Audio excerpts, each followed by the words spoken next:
redirecionamentos anteriores à reforma de 2017, resguardados casos com trânsito em julgado, créditos já satisfeitos, execuções findas ou definitivamente arquivadas.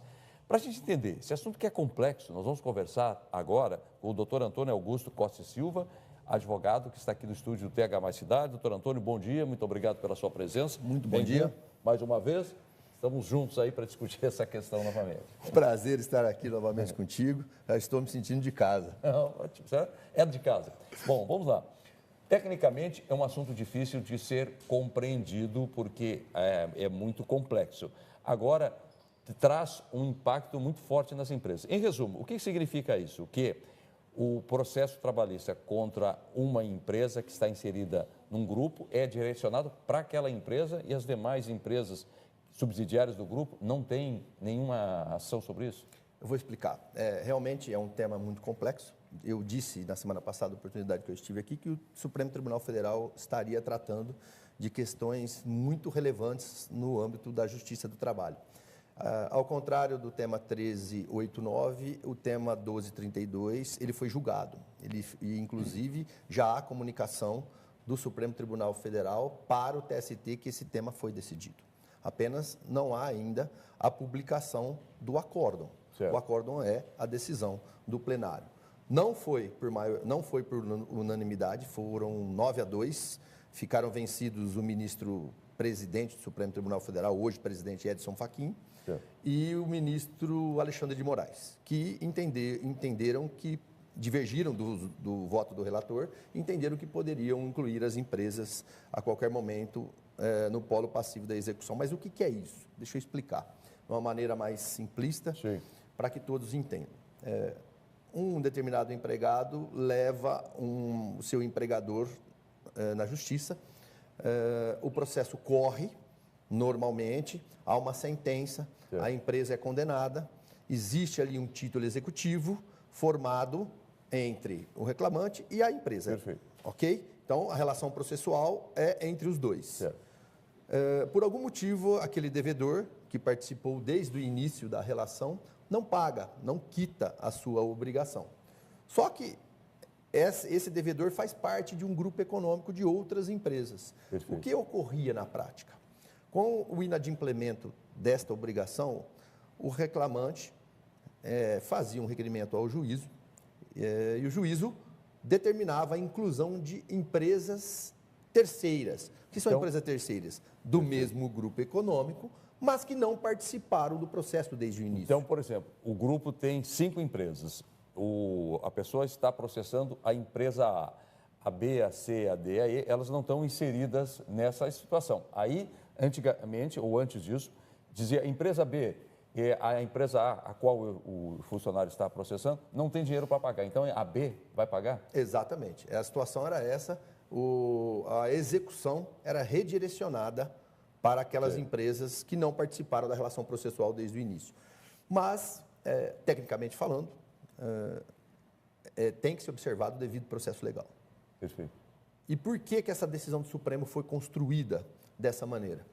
Tem um artigo 513 do CPC, parágrafo 5º, que ele diz que o cumprimento de sentença, ou seja, a decisão do juiz transitada em julgado, não será processada em face de terceiros, a grosso modo. Tá? Perfeito. O que são terceiros? Fiadores, codevedores, devedores solidários, que não participaram da relação processual. Está claro. Exatamente. Agora, essa existem questão. exceções. Existem exceções que o Supremo Tribunal Federal trouxe nessa decisão. As exceções são o 448, que é sucessão empresarial, e aqui eu explico o que é uma sucessão empresarial. A empresa que começou a relação processual com o reclamante, está naquele processo, no meio do caminho ela foi comprada por outro. Perfeito. Ela passou a ser sucedida. Então, neste caso, a decisão do Supremo autoriza que esta empresa sucessora seja chamada na execução para responder. Já que a empresa A não pagou, você que comprou a empresa A vai pagar. Perfeitamente, porque você assume todas as obrigações. Essa figura da sucessão é diferente do caso que a gente tratou aqui um pouquinho antes. E a segunda exceção é quando existem empresas do mesmo grupo econômico, contudo, há confusão patrimonial, a blindagem de patrimônio, a fraude. Neste caso, também é autorizado o redirecionamento da execução contra esse terceiro que, de certa forma, compõe o grupo econômico, mas de forma fraudulenta. Vou dar um exemplo. A empresa A está no polo passivo, B, C, D e E não estão no polo passivo, mas a empresa A esvazia o seu patrimônio em favor das outras empresas para prejudicar esse credor. Perfeito. Neste Muito caso, vai ser acionado o pagamento das outras. E tem uma questão, desculpe. Não, claro. É muito importante dizer. Mesmo assim, nesses dois casos de sucessão e de fraude do artigo 50 do Código Civil, a decisão é importante porque ela chama atenção num ponto. O Supremo Tribunal Federal ele autoriza a inclusão dessas empresas de forma automática. Certo. Contudo, ele determina que seja observado o incidente de desconsideração da personalidade jurídica. O que é isso? Mesmo com essa situação, principalmente do artigo 50, onde o reclamante vai alegar aí que há fraude, por isso que as empresas que não participaram têm que responder, o incidente é nada mais, nada menos que um processo probatório, onde se demonstrará que a fraude realmente existe com relação àquelas empresas. Para a gente fechar, a sua opinião, essa mudança é boa, é ruim, quais são as desvantagens? Essa mudança, na minha ótica, é boa porque ela traz segurança jurídica, né? O tema de repercussão geral, ele serve para isso, segurança jurídica. Por quê? Porque desde o início da relação processual, ficará muito bem definido contra quem o autor pretende responsabilizar por eventual dívida de direitos trabalhistas que ele venha aí a ter no futuro.